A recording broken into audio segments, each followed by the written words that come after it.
ამის შემდეგ ხელი და ალბათ მაინც დაემატა ეს კი $115,000 იყო მათი ჯარიმო ასე იგი აგები რანგი იყო საქციელი იყო ყველა ველოდებით აი ერთ თვეს საფხულს და თუ ორ თვეს მაგრამ ხდება ისე რომ ეს მოხდა 2008 წელს უბედურება რომელმაც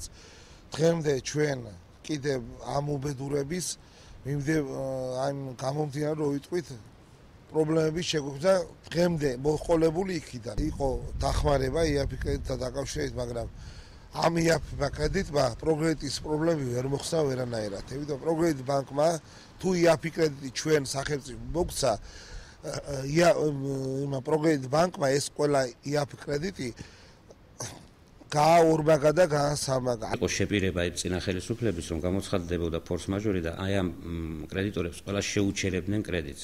პროცენტებს, მაგრამ მოხდა ისე რომ ეს პროცენტები გაგრძელდა, შემდეგ მეორე წელს ისევ ჩავარდა სეზონი, იმიტომ რომ მიდიოდა მშენებლობები, გზების. ალბათ უახლოეს ხანებში ეს ყველა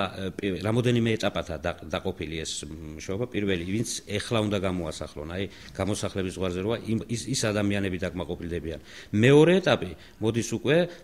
ადამიანები, რომლებსაც არ ემუქრებათ გამოსახლება, მაგრამ მსხვერპლი არიან 2008 წლის აი ამ მდგომარეობის.